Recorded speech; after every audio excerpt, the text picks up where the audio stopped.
Government of Pakistan और ख़ास तौर पे एफबीआर ने एक तारीखी इकदाम लिया है जिसमें इन्होंने प्रॉपर्टी की वैल्यूएशन या प्रॉपर्टी की जो मालियत के रेट्स होते हैं उनको बढ़ा के मार्केट रेट्स के करीब आ गए।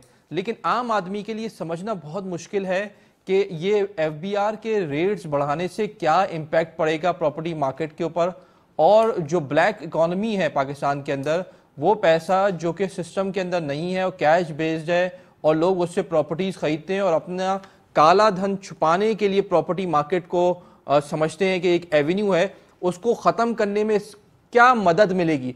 तो लोगों के लिए आज हम प्रोग्राम में बहुत आसान तरीके से इस पूरे इकदाम को समझाएंगे। प्रॉपर्टी मार्केट में जो ब्लैक मनी है उसको कम करने के लिए क्या गवर्नमेंट इकदाम ले रही है, इस पर डिस्कस करेंगे।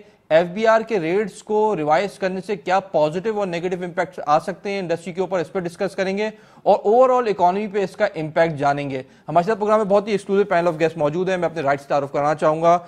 हमारे राइट में मौजूद है हनीफ मेमन साहब जो कि सीनियर वाइस चेयरमैन है, आबाद से इनका ताल्लुक है, कंस्ट्रक्शन एक्टिविटीज पे इनकी गहरी नजर है, historically has been the builder, और ये जानते हैं कि क्या इकदाम ऐसे हैं जिनका क्या पॉजिटिव इंपैक्ट आता है या नेगेटिव इंपैक्ट आता है, और इनसे समझने की कोशिश करेंगे कि मार्केट रेट्स, डीसी रेट्स और एफबीआर रेट्स, इसमें फर्क क्यों रहा है हिस्टोरिकली, इसका फायदा कौन उठाता था और अब इसको करीब करीब लाने से, आपस में हम आहंगी पैदा करने से गवर्नमेंट को क्या फायदा होगा। बहुत बहुत शुक्रिया प्रोग्राम में शामिल होने का। बहुत शुक्रिया।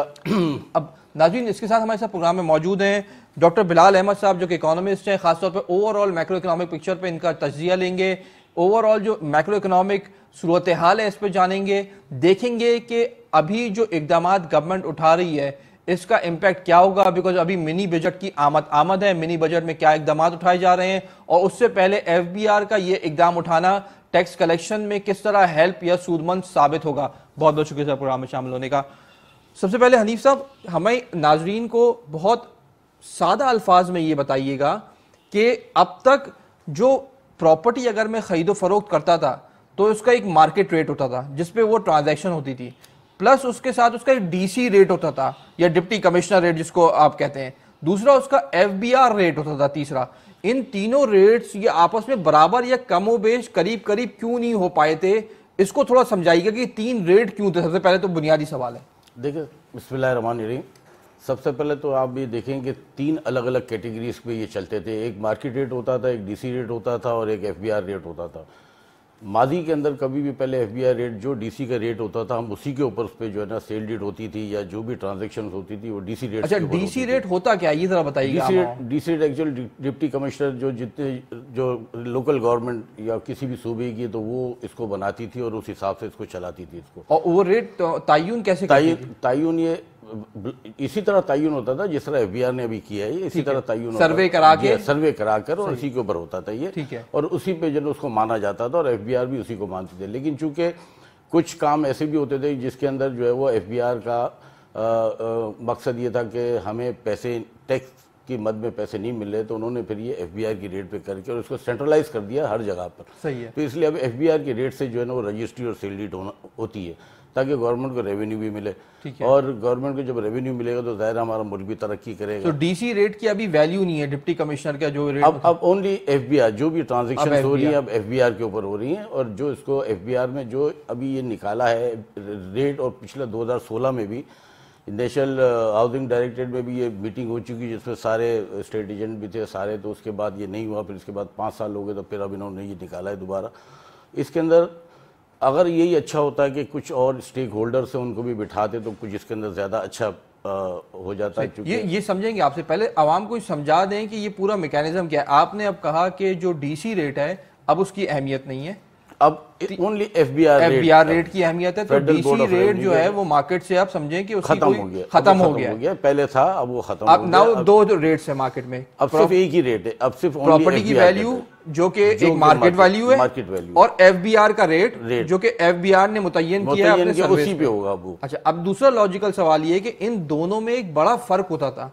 अगर मैं 1 करोड़ की प्रॉपर्टी मार्केट रेट पे लेता हूं तो एफबीआर में वो मैं 20 लाख रुपए की शो करा सकता था पहले। अब नहीं है वो, अब ऐसा नहीं अब क्या किया है? अब मार्केट वैल्यू के हिसाब से एफबीआर ने पूरे सेंट्रलाइज करके इसको एफबीआर ने रेट अपने निकाले हैं, और एफबीआर के रेट पर अब जो ना ट्रांजैक्शन हुआ करेंगी, डीसी रेट पे अब नहीं हुआ करेंगी। ठीक है। तो एफबीआर के रेट पे ट्रांजैक्शन होने से क्या फायदा होगा गवर्नमेंट को? ये आसान, गवर्नमेंट को तो टैक्स मिलेगा, जाहिर सी बात है, एफबीआर को रेवेन्यू मिलेगा। वो कौन कौन से टैक्सेस होते हैं जरा बताएंगे? इसके अंदर एडवांस इनकम टैक्स होता है और एफबीआर की स्टैंपिंग होती है जो गवर्नमेंट के खजाने में जाती है। सही है। और रजिस्ट्रार ऑफिस की फीस जाती है। सही है। ये सारी इसी के अंदर जाती है, जो गवर्नमेंट की रेवेन्यू में इन्हांसमेंट होती है उसकी। सही है। और कि एफबीआर के रेट बढ़ने से जो रेवेन्यू मुतासिर होगा, वेरिएबल रेवेन्यू, वो कौन सा है?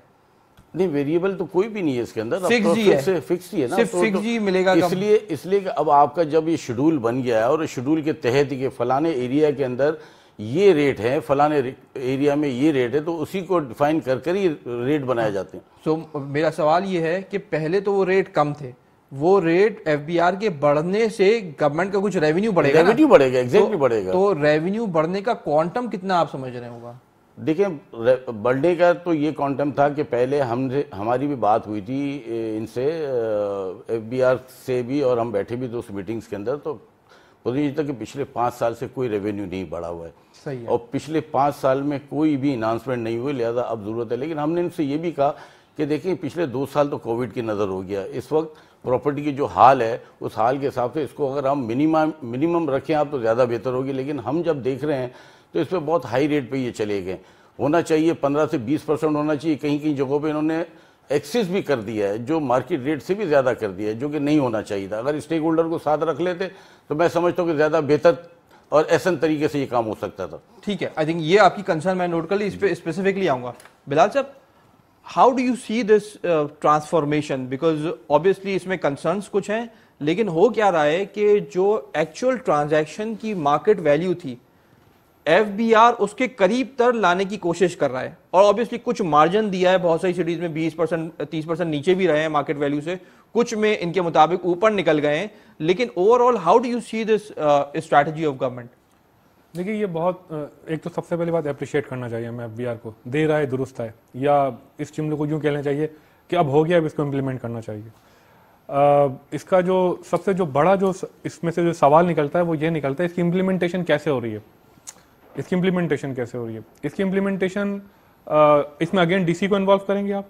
डीसी का अभी कह रहे हैं कि डीसी के अब कोई ताल्लुक नहीं है। नहीं, उसकी डीसी तो होगा, उसमें रजिस्टर डीसी, रजिस्टर तो वही होगी, लेकिन उसकी वैल्यूएशन की कोई एफबीआर की होगी। हाँ, एफबीआर की।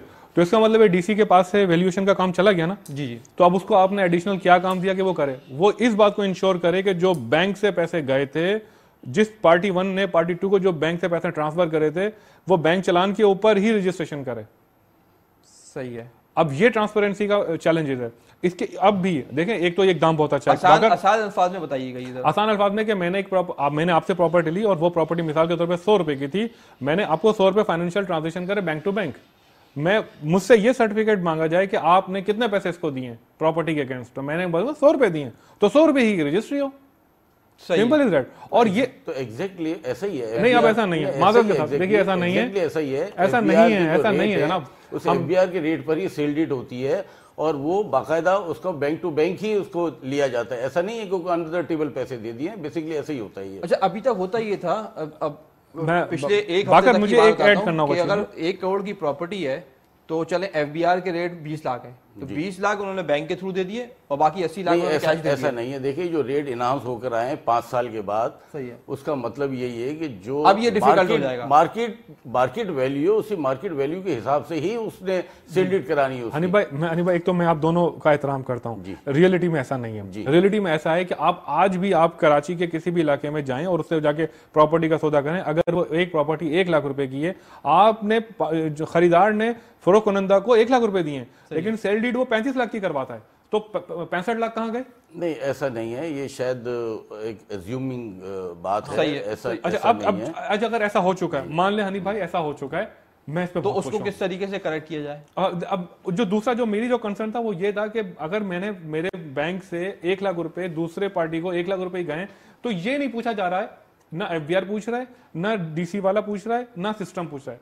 सिस्टम को यह सवाल भी पूछना चाहिए कि मिस्टर ए ने मिस्टर बी को जितने फंड्स ट्रांसफर किए उसका सर्टिफिकेट भी लाके दो कि आई इंश्योर कि मैंने 30 लाख रुपए इसको ट्रांसफर किए। दोनों की रिकंसिलिएशन आप चाहते हैं? जी, बैंकिंग रिकंसिलिएशन वो नहीं है। दिस मींस अगर वो नहीं है तो देयर इज अ गैप। तो अगेन अगर आप मेरी बात समझ चुके, I got it. So the point is कि अगर एफबीआर के रेट्स ऊपर ले गए, उसके साथ साथ बैंक टू बैंक रिकंसिलिएशन भी चाह रहे हैं, इंश्योर करे, या तो डीसी इंश्योर करे या फिर जो भी रिलेटेड अथॉरिटी है वो इंश्योर करे। अगर ऐसा नहीं है तो ऐसा हो, वरना आप कह रहे हैं ऐसा ही है? नहीं, ऐसा है कि जब हम किसी सील्ड के लिए जाते हैं तो ज़ाहिर है जो एफबीआर ने इस वक्त जो रेट दिए वो मार्केट के रेट दिए। और मैंने ये भी आपने कहा है आपसे कि चंद जगहों पे या कई जगहों पे ऐसा भी हुआ है, जैसा भी मैं कल भी देख रहा था कि इस्लामाबाद में भी, पेशावर में भी, लाहौर में भी, कई जगहों पर, इवन कराची में ही मैं आपको बता दूं, एक पीसीएचएस को ही आप उठाकर देख लें, रेट 74% इन्होंने इनाउंस किए थे। क्यों इनाउंस किए? इसीलिए इनाउंस किए ना कि भाई जो मार्केट रेट है उस मार्केट रेट के हिसाब से आपने जो ना सील्ड करानी है। तो ऐसा नहीं है कि अंडर द टेबल पैसे ले रहे हैं, नहीं, ऐसा नहीं है बिल्कुल, क्योंकि जो रेट आज आए वो मार्केट का पूरा इसको डेफिनेशन हुई है कि पूरा सर्वे हुआ है और सर्वे होने के बाद इसके रेट उन्होंने किए हुए। बल्कि इसमें मैं समझता हूँ कि एक और अच्छा काम पहली दफ़ा हुआ है कि जिसके अंदर अगर आपके अंदर बिल्टअप एरिया के अंदर पाँच साल अगर देख लें आप तो उसमें 5% उन्होंने डिक्रीज भी किया है, ऐसा नहीं किया है। आप अगर आप देखेंगे कुछ रेट रिडक्शन भी किया है, रिडक्शन भी किया है कि 5 से 10 साल की जो थी उनको रिडक्शन किया उन्होंने, 10 से 15 साल में रिडक्शन किया है, चूंकि पुरानी पर। इसी तरह जो प्रॉपर्टीज फ्लैट की सूरत में आ जाए, जो इकोनॉमिकल फ्लैट्स बने हुए हैं या जो लोगों के फ्लैट जिनमें लोग रह रहे हैं 5 साल से 10 साल से, उसमें रिडक्शन आई है। उसके बाद 30 साल के अंदर तो 50% आ गई। अनिल भाई मैं इस आर्ग्यूमेंट को ना बिल्कुल वेल्थ करता हूँ, मैं सलाम करता हूँ। एफबीआर की वर्किंग को मैं सलाम करता हूँ, स्टेट जो काम कर रही है आवाम के लिए मैं उसको सलाम करता हूँ, मैं उसको मानने के लिए, हम भी मानते हैं उसको। मेरा आर्ग्यूमेंट ये नहीं था, मेरा आर्ग्यूमेंट विल कंटिन्यू दैट। हमारे साथ ऑनलाइन मौजूद है हसन बख्शी साहब जो कि फॉर्मर चेयरमैन है। बात किया। अस्सलाम वालेकुम सर। वालेकुम अस्सलाम, कैसे हैं बाकी साहब? बहुत बहुत शुक्रिया सर। इधर ये बताइएगा, जरा ये बताइएगा कि क्या इम्पोर्टेंट इकदाम जो अभी एफबीआर ने लिए हैं स्पेसिफिकली, उसके कुछ पॉजिटिव्स और नेगेटिव्स दोनों बताइएगा कि आप एज अ बिल्डर और एज अ फॉर्मर चेयरमैन आबाद उसको किस तरीके से देखते हैं? बिस्मिल्लाहिर्रहमानिर्रहीम। बहुत शुक्रिया। देखिए, ये नेशनल कोऑर्डिनेशन कमेटी जो 2020 में हुई थी, उसमें ये एक बार डिस्कशन हुआ था कि एफबीआर बगैर स्टेक होल्डर्स को किए हुए प्रॉपर्टी के रेट रिवाइज करता है, जिससे एक लोग एजुकेशनल मोड में आ जाते हैं और कारोबार को एक झटका पड़ता है। वहां पर ये तय हुआ था, इमेक्टिवली ये समथिंग यूनानिमसली तय किया था इनफैक्ट, कि नेक्स्ट टाइम जब भी रेट्स इंक्रीज होंगे तो सारे पाकिस्तान के स्टेक होल्डर्स एफबीआर की फील्ड कमिटीज के साथ रेट्स रिवाइज करने में अपना रोल प्ले करेंगे। ना सिर्फ रेट रिवाइज करने में बल्कि कोई एनॉमली भी होगी तो उसमें भी अपना रोल प्ले। स्टेक होल्डर्स जो उस वक्त तय हुए थे उसमें आबाद थी, association of builders and developers of Pakistan, stakeholders में कई रियल एस्टेट एसोसिएशन के, स्टेट एजेंट एसोसिएशन के नुमाइंदगान थे। आपकी आवाज हमें जरा सही से नहीं आ रही, हम आपको दोबारा रिकनेक्ट करते हैं। मेमन साहब, अगेन ये पर्सपेक्टिव एक आ रहा है, हम कंटिन्यूसली देख रहे हैं कि जो रिकंसिलिएशन है कि जब आप रेट्स रिवाइज करें तो बिल्डर्स को अपने साथ ऑन बोर्ड रखें। अब जरा हमें ये बताइएगा आम आवाम को समझने के लिए कि अगर इसको आपको ऑन बोर्ड रखा जाता तो क्या रेट्स जो अभी दिए गए हैं इससे कम होते या ज्यादा होते? देखिए, उसका पूरा एक मैकेनिज्म है कि हमारा मेंबर आबाद का हो या आम पब्लिक हो कि जो अपने प्राइवेट घर भी बनाती है, तो ज़ाहिर वो भी कोई प्लॉट खरीदती है तो मार्केट रेट से ही खरीदती है, वो भी क्योंकि एडवांस इनकम टैक्स भी लगता है इसके ऊपर। जब सील्ड कराने जाते हैं एडवांस इनकम टैक्स भी आपको देना पड़ता है। तो बेसिकली बात यह है कि इसका इम्पैक्ट तो सब पे ही पड़ा है। अगर हम स्टेक होल्डर अगर सारे पूरे पाकिस्तान से अगर लिए जाते हैं तो उसका बाकायदा से हमारे पास सर्वे होता है इसका। हमारी एक पूरी टीम है, हमारी एक अपनी टीम बनी हुई है जो पूरे पाकिस्तान में सर्वे करती है। इसी तरह हमारा नॉर्थ रीजन भी है, इसी तरह हमारा साउथ रीजन भी है। तो ये पूरे हम इसके ऊपर पूरी प्लानिंग करते हैं, बाकायदा सर्वे होता है, वहाँ के भी हमारे मेंबर शामिल होते हैं। और रियल इस्टेट जो देखें, सो मेरा आपसे एक और लॉजिकल सवाल ये है कि कि आप प्रॉपर सर्वे करते हैं, आपने क्या ये एक्सरसाइज पहले कंडक्ट की थी? बिकॉज आपको अंदाजा तो होगा ये रेट्स रिवाइज हो सकते हैं। नहीं, तो रेट आपके रिवाइज होने सर्वे के लिए रेट रिवाइज होने के लिए हमें इन्फॉर्मेशन जरूर थी, लेकिन हमारा सिर्फ कहना ये है कि आपने सर्वे किया हुआ था प्राइवेटली? हमारे पास पूरा सर्वे होता है, हमारे पास पूरा सर्वे होता है। माय द क्वेश्चन इज, आपने कहा आपके पास पूरा सर्वे होता है, आपसे कंसल्टेशन नहीं की गई, तो नेक्स्ट लॉजिकल क्वेश्चन इज कि आपके प्राइवेटली किए गए सर्वे और एफबीआर के इस रेट में क्या डिफरेंस है, वो बताइए। डिफरेंस ये, मैंने जैसे आपको बताया कि कई जगहों पर आपको पता है कि 70% से भी ज्यादा इन्होंने बढ़ा दिया है, इतना नहीं बढ़ा है। आपको पता है पिछले 2 साल कोविड रहा, जो मुल्क की इकोनॉमी है वो पूरी वैसे ऑलरेडी नीचे हुई होती है। आज किन जगहों पे स्पेसिफिकली बताइएगा? देखिए, मैं तो अभी बता रहा हूँ आपको कि कराची में भी कई ऐसी जगह हैं, इस्लामाबाद में भी है, जो सेक्टर वाइज उनकी प्राइस बहुत हाई कर दी है, जो एक्चुअल प्राइस से भी ज़्यादा है। इसी तरह पेशावर में भी कई ऐसी जगह हैं जो ओरिजिनल प्राइस से भी ज़्यादा है। अगर वहीं के सारे स्टेक होल्डर्स को, हमारे नॉर्थ रीजन के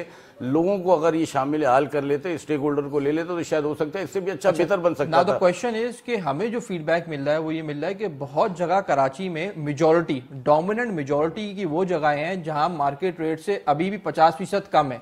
बहुत कम जगह हैं जहां मार्केट रेट के करीब करीब आए हैं। तो जो मेजॉरिटी पे बात कीजिएगा मुझसे, कोई specific example he? Majority on औसतन मेजॉरिटी ऑफ द लोकेशंस पे मार्केट रेट से कराची में अभी भी बहुत कम है, ऐसा सही है या नहीं है, बताइए। नहीं, ऐसा नहीं है। मैं आपको बताऊं, कुछ पार्ट ऐसे भी हैं जिसके अंदर आज भी कुछ पार्ट नहीं, मैं मेजॉरिटी की बात कर रहा हूं, आप फिर कुछ पार्ट पे जा रहे हो।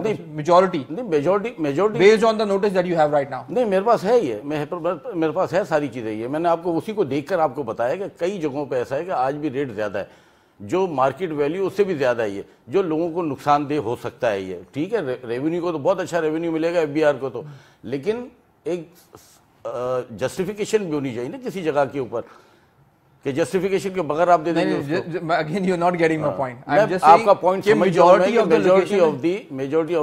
मोर देन 50% ऐसे कि जहां पे रेट ज्यादा है, मोर देन 50%। आप you that's based on the fact आप कह रहे हैं कि मार्केट रेट से ज्यादा है। बिकॉज जो हमें फीडबैक मिल रहा है कि वो ये है कि अभी भी कराची में प्रॉपर तौर पे मार्केट रेट्स के करीब करीब नहीं लाए। कुछ जगहें हैं जहां मार्केट रेट के करीब आ गए, कुछ जगहें हैं जहां अभी भी मार्केट रेट से 50% नीचे की वैल्यूएशन दी गई है। ऐसा नहीं है जो हम भी तो देख रहे हैं। इसको फैक्चुअली करेक्ट करेंगे, इसको फैक्चुअली करेक्ट करेंगे। What's your feedback on that? मेरा ख्याल है कि ना सबसे पहले मैं हनीफ भाई की नॉलेज की और उनके कमेंट की कदर करता हूं, लेकिन मेरा ख्याल है कि कुछ इसमें ऐसा लगता है कि मुझे कि कुछ देखने की ज़रूरत है। फैक्चुअली जो है वो ऐसा नहीं है। मैं अभी भी उसी इंस्टेंस पे खड़ा हूँ कि अगर मैं 1 लाख रुपए की प्रॉपर्टी लेता हूँ और 1 लाख रुपए मैं पार्टी 1 को दे भी देता हूँ, तब भी रजिस्ट्री में 65 लाख की करवा सकता हूँ, क्योंकि एफबीआर के रेट में फ्लक्चुएशन है, नंबर 1। नंबर 2, ये सिर्फ और सिर्फ अर्बन प्रॉपर्टीज के ऊपर क्यों रेट रिवाइज किए गए? पाकिस्तान के अंदर 65% प्रॉपर्टी तो एग्रीकल्चर है। एग्रीकल्चर लैंड की कोई एवेल्यूएशन, कोई पार्टी में नहीं है। बीच में से बड़े बड़े मोटरवेज निकल रहे हैं, बीच में से इतने बड़े बड़े लार्ज स्केल जो है वो अर्बनाइजेशन हो रही है, वहां पर भी वहां के रेट्स क्यों नहीं कर रहे? जो जब आपको करना होगा तो इस तरफ क्यों कर रहे हैं? दोनों तरफ बैलेंस करना चाहिए एफबीआर को। और फिर दूसरी बात ये कि अब जो नया जो कराची बनने जा रहा है या नई अर्बनाइजेशन होने वाली है, उसके अंदर जो सब अर्बन सिटीज हैं वो तो बिल्कुल ही यानी कि इग्नोर्ड हुए हैं। वहां पे किसी किस्म की कोई डेवलपमेंट नहीं हुई, वहां की वैल्यूज भी कम दिखाई गई हैं। अच्छा, ये जो आप कह रहे हैं कि दो साल से मार्केट के जो रेट गिरे हुए थे, या कोविड था या दीगर चीजों की वजह से प्रॉपर्टी के रेट उठ नहीं पाए, अभी 1.5 साल बाद देखिएगा एक सरप्लस से, सिर्फ एक इकोनॉमिक बूम से प्रॉपर्टी 5 टाइम फोल्ड कर दी जाती है। तो अभी अगर 1 से 2 साल नीचे, मैं डिस्करेज नहीं कर रहा आपके ओपिनियन के, मैं डिस्करेज नहीं कर रहा बिल्डर्स को। मेरा कहने का मकसद है कि पिछले 2006 से लेकर 2016 तक और 2016 से 2021 तक ये जो टेन्योर है, इसके अंदर 7 या 8 दफा प्रॉपर्टी बूम्स आए, और हर बूम के ऊपर प्रॉपर्टी 1 फोल्ड 2 फोल्ड बढ़ गई है। तो इसी तरीके से ये अभी छोटा सा एक इंशाल्लाह कुछ आएगा सरप्लस, और आपका ये वाला रेट भी नीचे हो जाएगा सर। अल्लाह। और एक और चीज बताऊं आपको, सिटी सर्वे हो रहे होते हैं, मास्टर प्लान्स बने हुए, मास्टर प्लान्स के ऊपर जो है वो सिटी गवर्नमेंट के जो मास्टर प्लान है या दीगर के जो मास्टर प्लान है, कराची मास्टर प्लान है, हर सिटी के मास्टर प्लान है, उनके ऊपर रेट्स का एवेल्यूशन था। वो 5-5, 10-10 साल होगा उसकी कोई रेट एवेल्यूशन नहीं बने हुए। दूसरा, सिटी मैपिंग गूगल जो अर्बनाइजेशन वाली जो मेट्रोपॉलिटन जो है, उसके ऊपर कोई काम नहीं किया गया। अब वो काम इससे लिंक करें ना, वो काम उसके बगैर ये कैसे रेट बनाए जा सकते थे? ठीक है। Next logical question is, Karachi में मेन सिटी के अंदर आप कुछ 3-4 इलाकों के नाम ऐसे गिनवा दें जिनके पिछले 2 साल में रेट कम हुए प्रॉपर्टी के। देखिए रेट कम तो नहीं हुए, लेकिन तो स्टैंड आपने स्टिल अभी ये कहा था मैं ना, बताऊं आपको, स्टैंड आपने स्टिल कहा हो कि गए। रेट कम हुए नहीं, हैं। कम हुए हैं, बिल्कुल हुए हैं, ऐसा मैं नहीं पूछ कि रहा नहीं हूँ हुए आपसे हैं। कौन से वो 2 इलाके हैं, 2 तो 3 काफी एरिया है मेन सिटी बताएं जरा। मेन सिटी आपका जितना सबब का एरिया देख लें, सब में रेट कम हुए हैं, आप देख लीजिए, चले हर जगह कम हुए हैं। इसके ऊपर कंटिन्यू करते हैं। हमारे पास जिशान मर्चेंट साहब ऑनलाइन मौजूद हैं, टैक्स कंसल्टेंट। अस्सलाम वालेकुम सर। जी वालेकुम अस्सलाम। जिशान साहब, I hope you are doing great. अल्हम्दुलिल्लाह जी। अच्छा जिशान साहब, जरा ये बताइएगा कि ये एफबीआर के जो रेट रिवाइज हुए हैं, इनके बहुत पॉजिटिव्स और नेगेटिव्स जरा बताइएगा आवाम को। जी बिस्मिल्लाहिर्रहमानिर्रहीम। देखिए ये रेट्स रिवाइज होना शुरू हुए हैं 2016 ऑनवर्ड्स, दिसंबर 2016 ऑनवर्ड्स, जब एफबीआर ने अपने एक वैल्यूएशन रेट्स जो है वो इंट्रोड्यूस किए थे। उस वक्त 3 किस्म के रेट्स हो गए थे, एक एक्चुअल रेट, एक एफबीआर रेट और एक डीसी रेट। और ये बतदरीज हर थोड़े अरसे के बाद जो है ये रेट्स बढ़ाए गए हैं, और अब आज 2 दिन पहले जो है 1 दिसंबर को फिर ये रेट्स बढ़ाए गए हैं। इससे 2 चीजें होंगी, फायदा और नुकसान दोनों चीजें होंगी। फायदा ये होगा कि एफबीआर को रेवेन्यू कलेक्शन में इजाफा होगा, चूंकि अब जो टैक्स कलेक्ट करेंगे वो इंक्रीज्ड वैल्यू पे 1% या 2% करेंगे, बोथ परचेज और सेल पे। 1% जो है बायर पे है, और अगर अनरजिस्टर्ड बायर है तो वो जो है जनाब 2% हो जाएगा। इसी तरह से सेल पे होगा। तो एक तो ये रेवेन्यू कलेक्शन थोड़ी सी होगी। इसी के साथ साथ जो है आप ये भी देखें कि अब अगर पहले मुझे कोई एक प्रॉपर्टी के लिए एक असम्पशन ले लेते हैं कि 10 लाख रुपए देना पड़ता था, तो अब उसी प्रॉपर्टी के लिए हो सकता है मुझे 15 लाख या 12 लाख या 11 लाख या कोई भी देना पड़े। तो मेरे पास अवेलेबिलिटी ऑफ फंड्स होनी अब ज्यादा जरूरी है। तो ये this will also leads towards एक इन अ वे कि टैक्सेबल इनकम मुझे ज्यादा अपनी शो करनी पड़ेगी, या अगर मैं छुपाता था तो मुझे अब वो जो है वो ज्यादा दिखानी पड़ेगी, ताकि मेरे पास सोर्सेज अवेलेबल हो।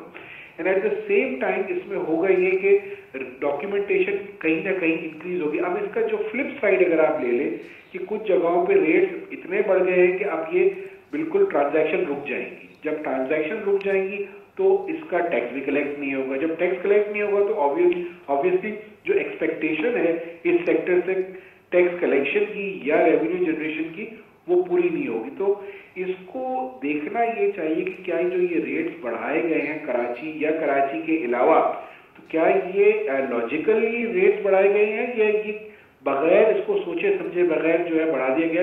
एग्जाम्पल 2 दिनों से हम देख रहे सुन भी रहे हैं और पढ़ा भी कि इस्लामाबाद में कुछ जगहों के रेट्स तो एक्चुअल प्राइस से भी बहुत ज्यादा बढ़ा दिए गए।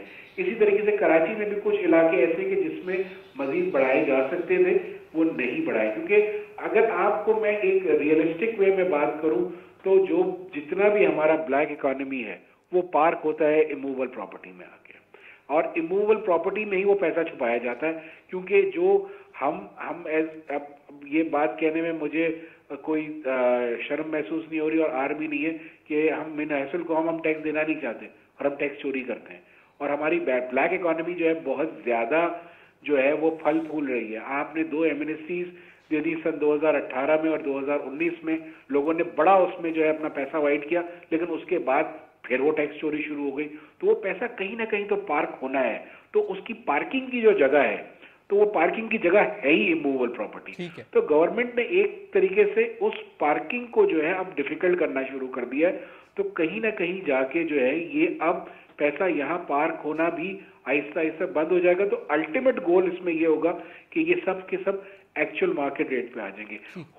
अमूमन होना इसमें यही चाहिए कि जो भी रेट्स हो वो मार्केट वैल्यू होना चाहिए, और इसके अलावा दूसरा कोई रेट नहीं होना चाहिए।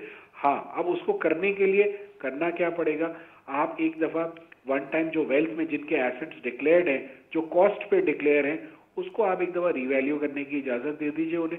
वो रिवैल्यू करके उसके बाद जो भी ट्रेड परचेज सेल की हो वो एक्चुअल मार्केट रेट पे होनी चाहिए। इसके साथ साथ सूबों को भी आपको अलाइन करना पड़ेगा कि जो सूबे अपने टैक्स वसूल करते हैं उन टैक्सेस को कम करना पड़ेगा, क्योंकि अगर आप एक्चुअल मार्केट वैल्यू पे जाएंगे और वो टैक्सेस अगर उनके उसी रेशो में रहे तो फिर जो है वो कॉस्ट में इंक्रीज हो जाएगा, और वो एक मेरे ख्याल से नाजायज चीज होगी। तो अगर आप इसको एक ओवरऑल स्फीयर में लेते हैं या ओवरऑल एनालिसिस अगर आप इसका देखना चाहते हैं तो चीज अच्छी हुई है। हाँ, इसमें कुछ सुखम जरूर मौजूद हैं।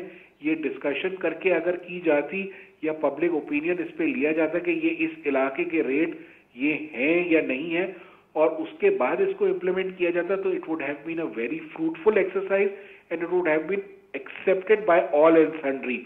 और अभी हम और आप बैठ के ये डिबेट नहीं कर रहे होते कि यहाँ नाजायज रेट बढ़ा दिए गए और यहाँ रेट्स बढ़ाए नहीं गए हैं। तो हम और आप डिबेट इस वक्त ये कर रहे होते कि हाँ यार ये रेट्स मार्केट वैल्यू की वो जो है नुमाइंदगी करते हैं और उसी हिसाब से प्रोपोर्शनेटली बढ़ाए गए, क्योंकि ये तय हुआ था कि जो है इसको 4 साल में मार्केट रेट के करीब आना है। ठीक है। तो अभी हम कुछ जगहों पे तो आ गए हैं और कुछ जगहों पे हम एक्सीड भी कर गए हैं, लेकिन कुछ जगहों पे अभी भी इसमें जो है मौजूद है कि उसको इंक्रीज किया जाए। ठीक है। तो ओवरऑल डायरेक्शन ठीक लगती है, लेकिन इसमें स्टेक होल्डर्स को अगेन शामिल नहीं किया गया बढ़ाने से पहले, तो वो यहाँ से रेजिस्टेंस आपको नजर आएगी और वो किसी हद तक जायज भी है। तो उसको मैं ये हमेशा समझता हूँ कि जब इस टाइप के आप स्टेप्स लेते हैं कि जो जिससे टैक्सेशन का इम्पैक्ट पड़ता है या रेवेन्यू का इम्पैक्ट पड़ता है, तो उसमें आप जब तक स्टेक होल्डर्स को ऑन बोर्ड नहीं लेंगे तब तक जो है ये चीज मुनासिब नहीं होगी, तब तक ये एजिटेशन भी रहेगी और तब तक ये जो है ना लोग इसमें आपको क्रिटिसाइज भी करेंगे और उससे एक जो ट्रस्ट डेफिसिट जो हो रहा है मजीद बढ़ता जा रहा है। गवर्नमेंट का इसमें रोल एक सवाल पूछूं आपसे। जी एफबीआर का रोल ये होता है कि आपको ट्रस्ट गेन करना ताकि रेवेन्यू कलेक्शन। ठीक है निशान, एक सवाल आपसे पूछना चाह रहा हूं मैं कि चलें ये प्रॉपर्टी मार्केट में जो इलीगल वेल्थ थी या अनडॉक्यूमेंटेड इकोनॉमी थी उसको कम करने में तो पहला कदम ले लिया, इसके अलावा like because thinking from the devil's perspective आप क्योंकि टैक्सेशन के उमूर को देखते हैं, अभी कौन से दूसरे एवेन्यूज है पाकिस्तान में जहां पे ये इलीगल वेल्थ पार्क हो सकती है, यहां से शिफ्ट हो सकती है? What is your insight saying right now? देखिए आपको वो सेक्टर्स देखने के जो अनडॉक्यूमेंटेड इस वक्त आपकी इकोनॉमी में, जिसमें सबसे बड़ा जो देखिए हाफ इमोल प्रॉपर्टी जो है हाफ डॉक्यूमेंटेड कहते हैं इसको, क्योंकि ये इसमें ब्लैक और व्हाइट का बहुत बड़ा डिफरेंस है एफबीआर रेट में और मार्केट रेट में। इसी तरीके से आप कुछ अर्से पहले एक स्टोरी चल रही थी कि कितने ज्वेलर्स जो हैं वो पाकिस्तान में रजिस्टर्ड है और वो कितना टैक्स देते हैं। एक गोल्ड का सेक्टर दूसरा है कि जहां पे जो है हम बहुत सारा काम कर जाते हैं और वो कहीं डॉक्यूमेंट नहीं हो रहा। तो इस टाइप की जो भी सेक्टर्स अगर आप देखने जाएं तो अभी तो आपकी ट्रेडिंग बहुत सारी ऐसी होती है कि जहां पे आपको हिसाब किताब है ही नहीं। तो वो सेक्टर्स को जब देखें होता क्या है, ये चोरियां होती क्यों है, ये क्रिएशन ऑफ ब्लैक इकोनॉमी, ये क्रिएशन ऑफ ब्लैक मनी कैसे होती है कि जब आपके टैक्स रेट ज्यादा होते हैं। आप टैक्स रेट आज जो है आपने 35% रखा हुआ है एओपी का और इंडिविजुअल का, कौन टैक्स देगा 35%? आपने कंपनी का रेट 29% किया हुआ है, ये बहुत ज्यादा है। फिर आपने सेल्स टैक्स 17% किया हुआ है, तो ये यानी आप रीजन में जो है सबसे ज्यादा टैक्स कलेक्ट कर रहे हैं और उधर सबसे ज्यादा टैक्स कलेक्ट करने की बात हो रही है कि जहां पे इकोनॉमी चल नहीं पा रही। देखिए हमेशा से होता यह है कि आप जब टैक्स रेट्स को कम करते हैं तो लोग जो है वो कह देते हैं कि यार इसमें अब यानी चोरी करने जैसा कुछ है ही नहीं, टैक्स दे दिया जाता है। लेकिन जहां पे भी आप टैक्स रेट्स को बढ़ाएंगे और उसको इंसेंटिवाइज यानी वो इंसेंटिवाइज करता है, यानी वो मुझे परसुएट करता है कि मैं टैक्स की चोरी करूं जहां पे रेट ज्यादा हो। आई गॉट योर पॉइंट निशान, हमारे साथ ही रहिएगा प्रोग्राम में। हनीफ साहब से जरा इससे एक फीडबैक लेते हैं। हनीफ साहब चलें, ये तो पॉइंट आपका वैलिड है और सब इसको हिमायत भी कर रहे हैं कि एक बार आपसे कंसल्टेशन कर लेनी चाहिए थी सो दैट इसमें जो भी एनॉमलीज आई हैं वो और ज्यादा खत्म हो जाती हैं और जामे, लेकिन डायरेक्शन पे कोई क्वेश्चन नहीं है, the right direction and it will have a positive impact in reducing the black economy. Now the next logical question is कि जो प्रॉपर्टी मार्केट है वो इस पे किस तरह रिएक्ट करेगी। दो सवाल आते हैं, क्या प्रॉपर्टी की कीमतें गिरेंगी, ट्रांजैक्शंस कम होंगी या स्टैग्नेंट हो जाएंगी? क्या इम्पैक्ट क्या है, बिल्डर्स क्या सोच रहे हैं अभी?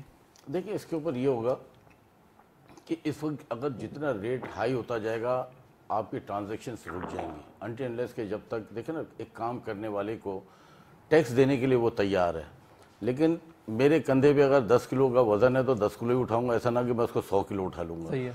तो बेसिकली बात है कि इसको थोड़ा सा चेंज करने की ज़रूरत है कि मार्केट भी चलती रहे, गवर्नमेंट ऑफ पाकिस्तान को रेवेन्यू भी मिलता रहे और ये इंडस्ट्री भी चलती रहे, वरना तो स्टेट एजेंट भी बैठ जाएंगे, बिल्डर भी बैठ जाएगा और आम पब्लिक भी बैठ जाएगी इसके साथ। सही है।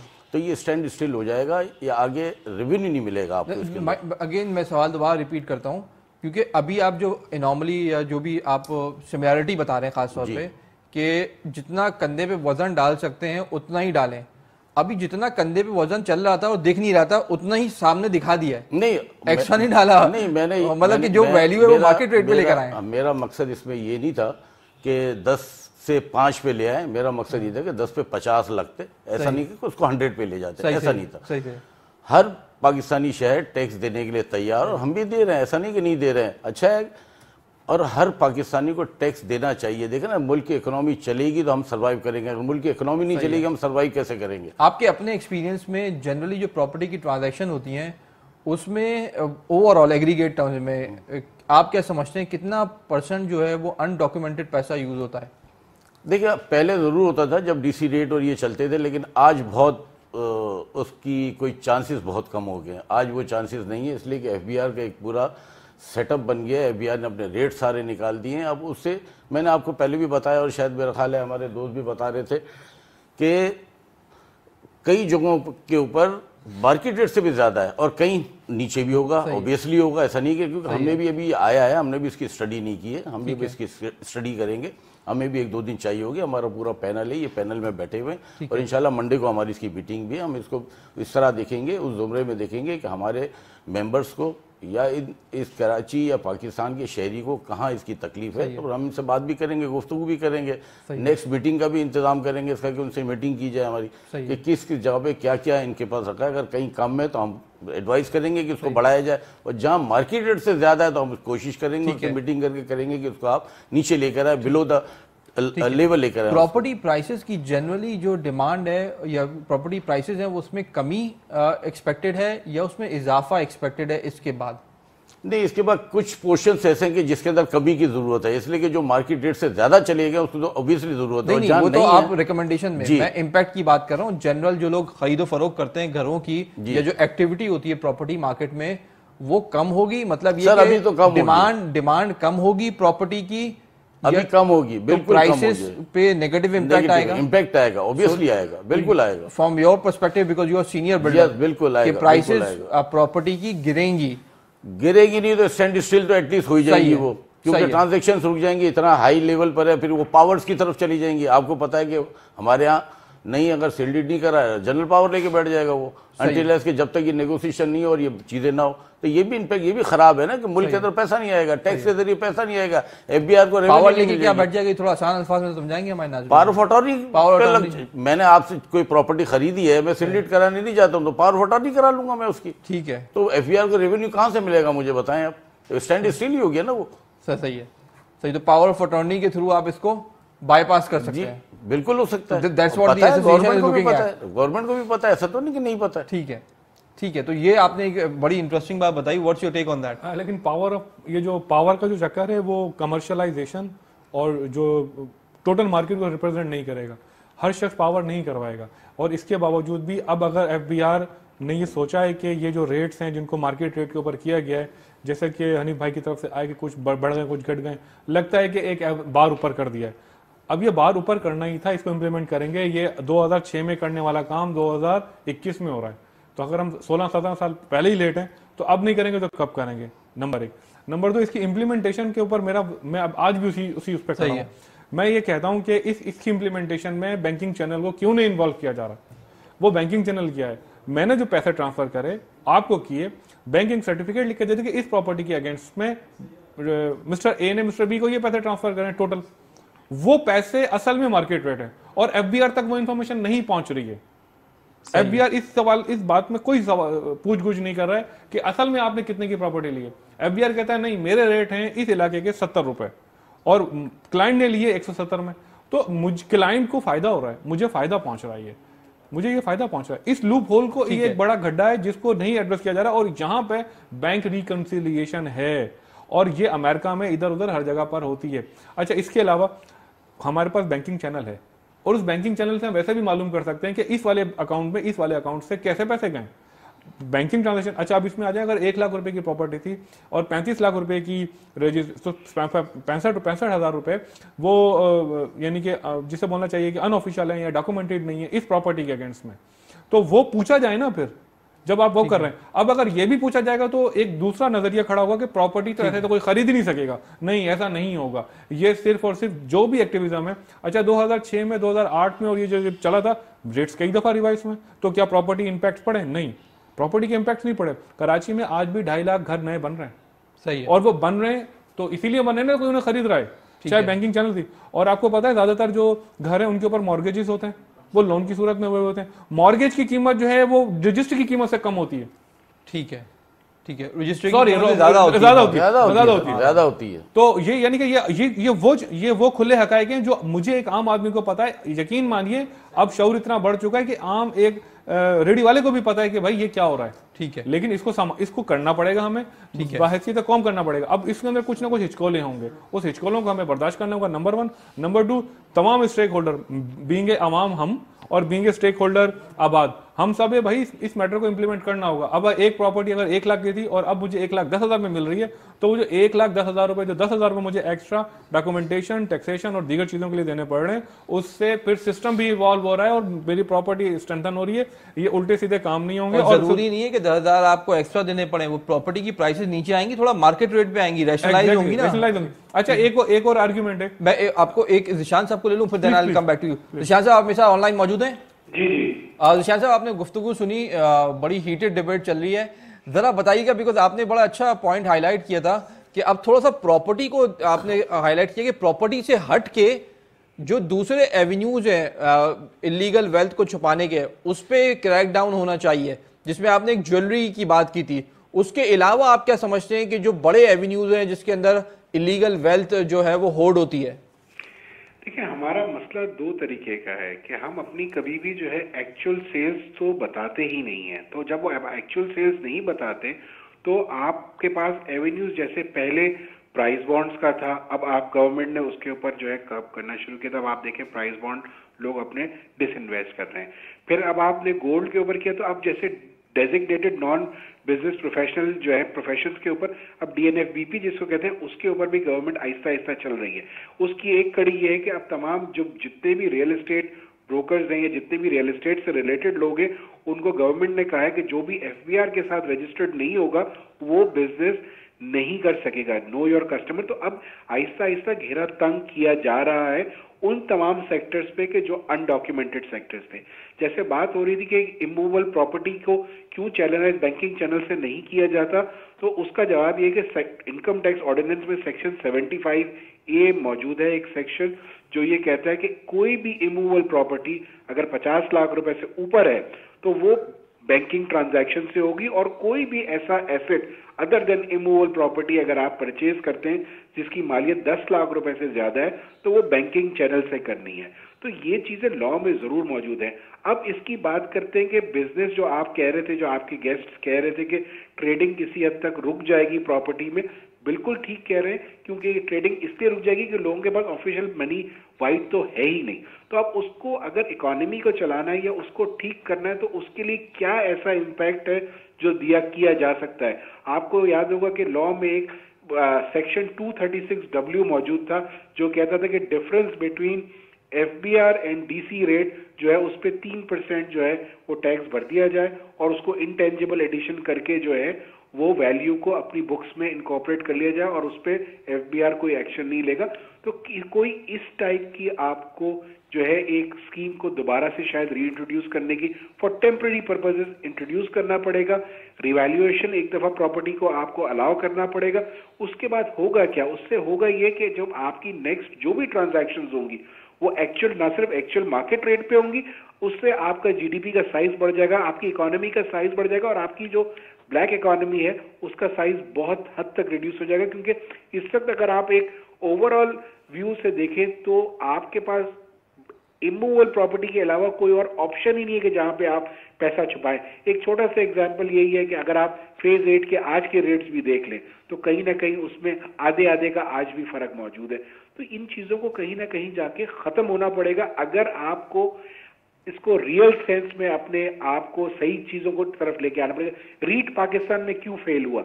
रीट पाकिस्तान में इसलिए फेल हो गया कि रीट आप एक्चुअल प्राइसेस पे परचेज और सेल हो ही नहीं पा रही थी, क्योंकि आपके डीसी रेट अलग, आपका एफबीआर रेट अलग, आपका मार्केट रेट कुछ और ही था। तो उसकी वजह, आप जब सिस्टम्स या लॉज बनाते हैं तो आपको डायनामिक्स को, आपकी कंट्री के डायनामिक्स को, आपकी एग्जिस्टिंग डायनामिक्स को देखना बहुत जरूरी है, और लॉ को इवॉल्व किया जाता है, लॉ इवॉल्व होता है। लॉ एक दिन इंपोर्ट होके आके आपके ऊपर अप्लाई नहीं हो सकता। जब आप अप्लाई इस तरह से करने जाएंगे तो जो अभी सारा डिस्कशन आपका चल रहा है आपके पैनलिस्ट के साथ, वही डिस्कशन होता रहेगा, यही डिबेट होती रहेगी।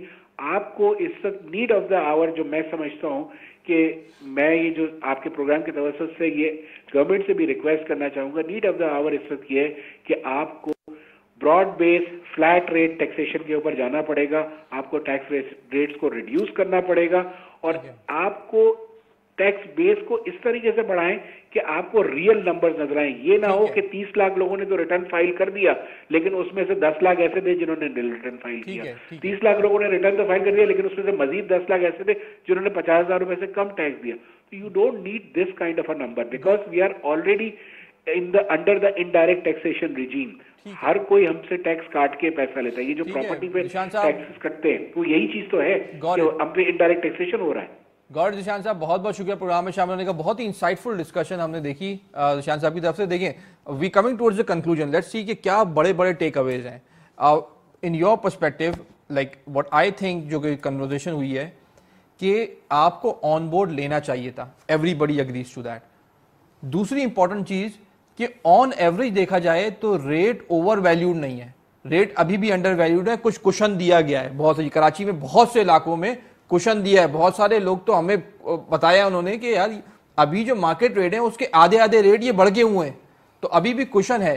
तो हाउ डू यू सी, क्या 3-4 इंपॉर्टेंट टेक अवेज हैं that you want to take from this programme, और गवर्नमेंट से क्या डिमांड देखिए, जिसके अंदर मैं आपको थोड़ा सा एलिब्रेट करूं, जैसे A1 कैटेगरी है, A कैटेगरी है, इनके अंदर किसी किसी जगह के ऊपर जो है इन्होंने ओवर किसी जगह हाउ मच परसेंटेज अराउंड होगी कोई 30-35% सही है। बाकी ओवरऑल अगर देखा जाए तो दूसरे एरिया के हिसाब से जो इन्होंने कहीं 17% बढ़ाया है, कहीं 20% बढ़ाया है, विच आर ओके, इसलिए कि 5 साल, पिछले 5 साल से कोई रेट बढ़ाया नहीं। और देखिए, बात यह है कि अगर हम गवर्नमेंट को टैक्स नहीं देंगे तो हमारी इकोनॉमी चलेगी नहीं। ये अच्छा इंसेंटिव है कि इन्होंने रिवाइज किया है, लेकिन इसको देखना चाहिए था और स्टेक होल्डर को साथ रखना चाहिए था।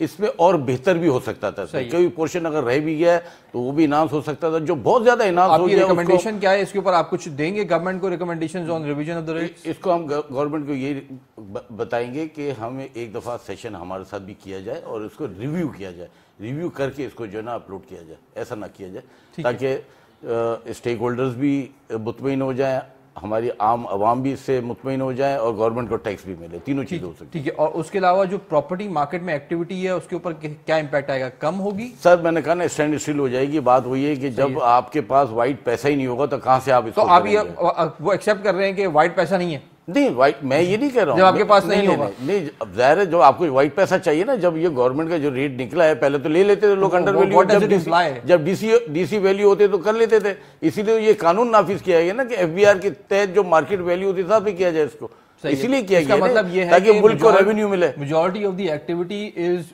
Being conducted on the money, जो कि डिस्क्लोज नहीं है। जी, ऐसी जी। हो सकता है वो वाइट हो लेकिन डिस्क्लोज ना हो, कुछ प्रेफरेंस की वजह से। देखिए ना, टैक्सेस बचाना चाहते हैं ना लोग, टैक्सेस बचाते हैं ना, यही करते हैं। अब इस पर टैक्स नहीं बचेगा लोगों का, सही है, टैक्स देना पड़ेगा उनको और देना चाहिए। ठीक है, इस मुल्क के अवाम को टैक्स देना चाहिए गवर्नमेंट ऑफ पाकिस्तान को ना, ये हमारा हक है, ये हमारा एक हिस्सा है। ठीक है, तो क्यों नहीं देना चाहिए? ठीक है, तो with some recommendations and improvement you accept कि इसको यहाँ से हम मजीद थोड़ा, ताकि डिस्पैरिटी कम करें। बिल्कुल, लेकिन उसके बाद इससे टैक्स कलेक्शन में इजाफा हो जाए। ऑल्दो थोड़ी एक्टिविटी कम होगी लेकिन डॉक्यूमेंटेशन बढ़ेगी। Is that it? Exactly sir, what's your final take? देखिए, सबसे पहले तो हनीफ भाई, आप ये एक्सेप्ट कर, हनीफ भाई ने भी एक्सेप्ट किया, हमारे मेहमान ने भी एक्सेप्ट किया।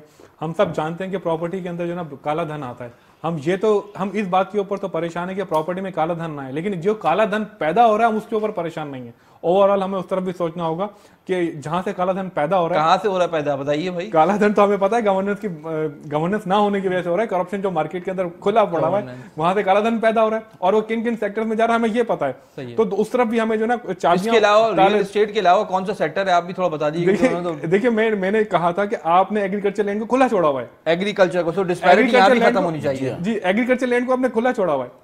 1 एकड़ अभी भी 1 एकड़ जहां पे 15,000 रुपए की 1 एकड़ दिखा रहे होते हैं, वो लीवी 35 लाख में होती है। आज भी उसके अंदर जो है ना अच्छा खासा जो है ना मार्जिन अवेलेबल है। अच्छा, इसके अलावा इंपोर्ट एक्सपोर्ट के अंदर बहुत से एग्जैक्टली एग्जाम किससे एग्जाम बताइएगा। नहीं एग्जाम नहीं है, एग्जाम कुछ भी नहीं है, वो मिलता है टैक्स जी, बहुत कम रेशियो में। एग्जैक्टली। अब अच्छा दूसरा ये मैं बता रहा था आपको, बिल्कुल क्विकली, इस वक्त बहुत सारे ऐसे सेक्टर्स हैं, मिसाल के तौर पे ये जो छोटा जो ताजिर है ना, छोटा ताजिर जो वेयर हाउसिंग कर रहा होता है, मैं माजरत के साथ हाथ जोड़ के माफी मांगता हूं, छोटे ताजिर को किसी को क्रिटिसाइज नहीं कर रहा, लेकिन इस वक्त एक बहुत बड़ी तादाद होल्डिंग के ऊपर भी कर रही है। हमें पता है इस वक्त सर्दियां आने वाली हैं, जिस सर्दी के प्रोडक्ट मंगा ले, वो इंपोर्ट कर ली जाती चीजें, वो अंडर प्राइसिंग भी होती है, अंडर प्राइसिंग हुई भी, और वो बहुत बड़ा पोर्शन है। कराची के अंदर एक दिन में 25 अरब रुपए का कारोबार होता है, उसके अंदर से तकरीबन 13 या 14 अरब तो छोटे ताजिर की तरफ जा रहा होता है। बड़ा ताजिर उसके ऊपर डायरेक्टली इनडायरेक्टली इन्वॉल्व भी नहीं, आई थिंक वेरी, वो बहुत बड़ा, उसको भी कंट्रोल करने की। बहुत शुक्रिया डॉक्टर बिलाल अहमद साहब प्रोग्राम में शामिल होने का। Wonderful discussion. हनीफ भाई बहुत बहुत शुक्रिया प्रोग्राम में शामिल होने का। Wonderful discussion. नाज़रीन, आपने देखा कि ये जो एफबीआर की रीवैल्यूएशन हुई है, इसके कुछ पॉजिटिव्स हैं। मुराद इसके कि मार्केट प्राइसेस के करीब करीब अब पहुंच गई वैल्यूएशन रेट्स। यहां पे गवर्नमेंट और प्रॉपर्टी डीलर्स एक बार मिलके जहां भी एनॉमलीज हैं उनको खत्म कर दें तो एक बड़ी ब्लैक इकोनॉमी खत्म होगी, डॉक्यूमेंटेशन बढ़ेगी। शॉर्ट टर्म में उसका नेगेटिव इंपैक्ट ये आएगा कि रियल एस्टेट में आपकी जो सर्कुलेशन ऑफ मनी है वो कम होगी और वहां एक्टिविटी कम होगी। हो सकता है कुछ इलाकों में प्रॉपर्टी प्राइसेस शॉर्ट टर्म में गिर जाएं, लेकिन ओवरऑल एक बार डॉक्यूमेंटेड इकोनॉमी में आप जब चले जाते हैं, आप सिस्टम का पार्ट बन जाते हैं, तो आपके टैक्सेशन रेवेन्यूज ग्रो होते हैं, इकोनॉमी को ग्रो होती है, और आगे अगेन आपको पता है कि आईएमएफ की कंडीशनैलिटीज हैं, टैक्स कलेक्शन है, मिनी बजट की आमद है, तो you have to take all these measures. नाज़रीन, प्रोग्राम में शामिल होने का बहुत बहुत शुक्रिया। आप मुझे ट्विटर पर अपने फीडबैक से आगाह कर सकते हैं। मेरा ट्विटर हैंडल है द बाकर जाफरी। बहुत बहुत शुक्रिया प्रोग्राम में शामिल होने का। अल्लाह हाफिज।